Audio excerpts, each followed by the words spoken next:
For today's video, surot yung pag-uusapan natin.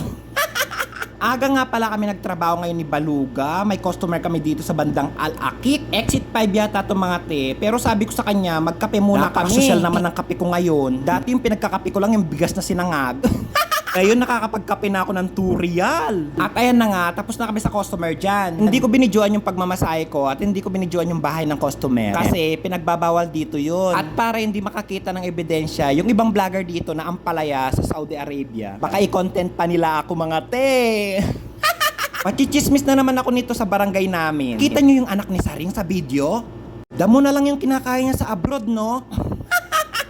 Tsaka may kasama siyang ibang lahi, nakita nyo? Parang ang sweet-sweet nila. Kaya siguro nakapagpagawa sila ng bahay, tsaka nakabili sila ng van. Dalawa pa yung motor na binili nila.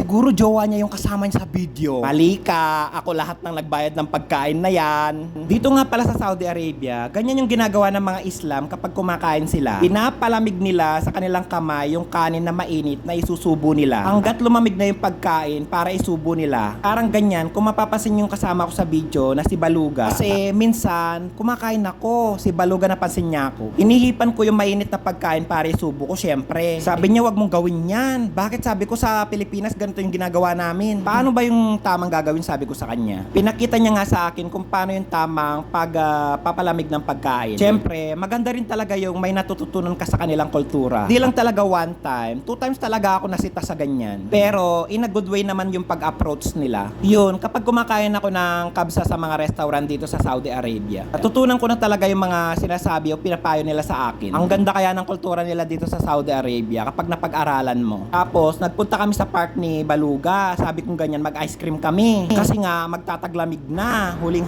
ice cream sa taglamig. Sabi ko, umuwi na kami. At magtatanggal pa. Unang angat, 4 agad. Grabe, ito talaga yung pinaka-problema namin dito sa accommodation namin. Naglilinis naman talaga kami ng accommodation namin, pero paulit-ulit na lang talaga dumarami talaga yung mga surot dito. Ako, madalas talaga ako magpalit ng bedsheet, pero hindi talaga natatanggal yung surot. Binibilad ko pa talaga sa araw yung aking foam. Grabe, paulit-ulit na lang, dumarami talaga yung surot. As in, 0 ngayon, pagkatapos ilang araw lang, ang dami-dami na ng surot. Yung tipong, sure na sure ka talaga na wala ng surot sa higaan mo. Pero 2 days, pag angat mo, sobrang dami mga te.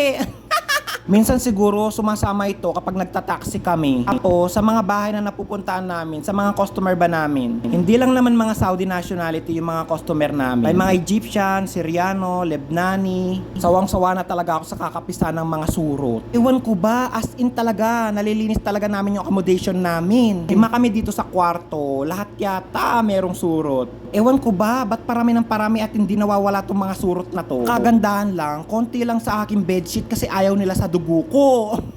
Mamaya, bibili ako ng bayabas. Mahal pa naman yung bunga ng bayabas dito sa Saudi Arabia. Nabasa ko kasi sa comment dati, maglagay daw ako ng bunga ng bayabas. Sabi ko, hindi ba pwedeng bunga ng pakwan dahil mura yung pakwan dito sa Saudi Arabia? Napakarami pa naman nilang mga itlog. Tingnan nyo mga itlog dito. Yan o, yung mga puti-puti itlog ng surot yan.